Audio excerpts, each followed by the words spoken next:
सभी श्रोताओं का रामायण की कथा में हार्दिक स्वागत, अभिनंदन। बालकांड आप सभी लोगों ने सुना। आज से नया कांड अयोध्या कांड अभी आप सभी के सामने प्रस्तुत हो रहा है। अयोध्या कांड का पहला वीडियो आप सभी के सामने प्रस्तुत है। पहली कथा राज तिलक की घोषणा आप सभी के सामने कहने जा रहा हूँ, जरूर सुनिए। कैकेयी पहुंचकर भरत अपने भाई शत्रुघ्न के साथ आनंदपूर्वक अपने दिन व्यतीत करने लगे। भरत के मामा अश्वपति उनसे उतना ही प्रेम करते थे जितना उनके पिता राजा दशरथ। मामा के इस स्नेह के कारण उन्हें यही लगता था मानो वे ननिहाल में न होकर अयोध्या में हों। इतने पर उन्हें समय समय पर अपने पिता का स्मरण हो आता था और वे उनके दर्शनों के लिए आतुर हो उठते थे। राजा दशरथ की भी यही दशा थी। यद्यपि राम और लक्ष्मण उनके पास रहते हुए सदैव उनकी सेवा में संलग्न रहते थे, फिर भी वे भरत और शत्रुघ्न से मिलने के लिए अनेक बार व्याकुल होते थे। समय व्यतीत होने के साथ राम के सद्गुणों का निरंतर विस्तार होते जा रहा था। राजकाज से समय निकालकर आध्यात्मिक स्वाध्याय करते थे। वेदों का सांगोपांग अध्ययन करना और सूत्रों के रहस्यों का समझकर उन पर मनन करना उनका स्वभाव बन गया था। दुखियों पर दया और दुष्टों का दमन करने के लिए सदैव तत्पर रहते थे। वे जितने दयालु थे उससे भी कई गुना कठोर वे दुष्टों को दंड देने में थे। वे न केवल मंत्रियों की नीति युक्त बातें ही सुनते थे, बल्कि अपनी ओर से भी उन्हें तर्क सम्मत अकाट्य युक्तियां प्रस्तुत करके परामर्श भी दिया करते थे।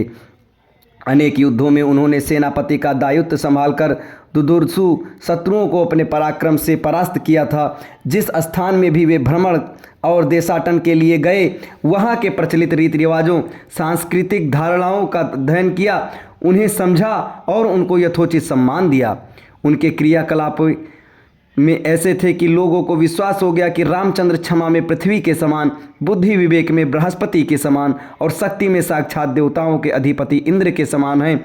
न केवल प्रजा वरन स्वयं राजा दशरथ के मस्तिष्क में ये बात स्थापित हो गई थी कि जब भी राम अयोध्या के सिंहासन को सुशोभित करेंगे उनका राज्य अपूर्व सुखदायक होगा और वे अपने समय के सर्वाधिक योग्य एवं आदर्श नरेश सिद्ध होंगे।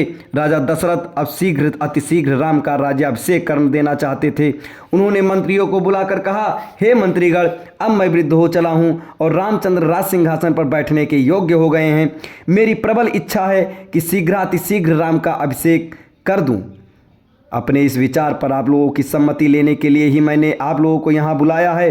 कृपया आप सभी अपना सम्मति दीजिए। राजा दशरथ के इस प्रस्ताव को सभी मंत्रियों ने प्रसन्नतापूर्वक स्वीकार किया। शीघ्र ही राज्य भर में राज तिलक की तिथि की घोषणा कर दी गई और देश देशांतर के राजाओं को इस शुभ उत्सव में सम्मिलित होने के लिए निमंत्रण पत्र भिजवा दिए गए। थोड़े ही दिनों में देश देश के राजा महाराजा, वनवासी, ऋषि मुनि, अनेक प्रदेश के विद्वान तथा दर्शकगण इस अनुपम उत्सव में भाग लेने के लिए अयोध्या में आकर एकत्रित हो गए।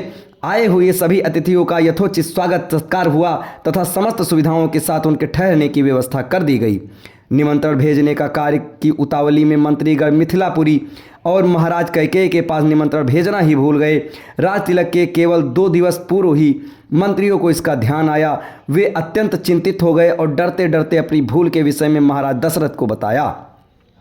ये सुनकर महाराज को बहुत दुख हुआ, किंतु अब कर ही क्या सकते थे। सभी अतिथि आ चुके थे, इसलिए राज तिलक की तिथि को टाला भी नहीं जा सकता था।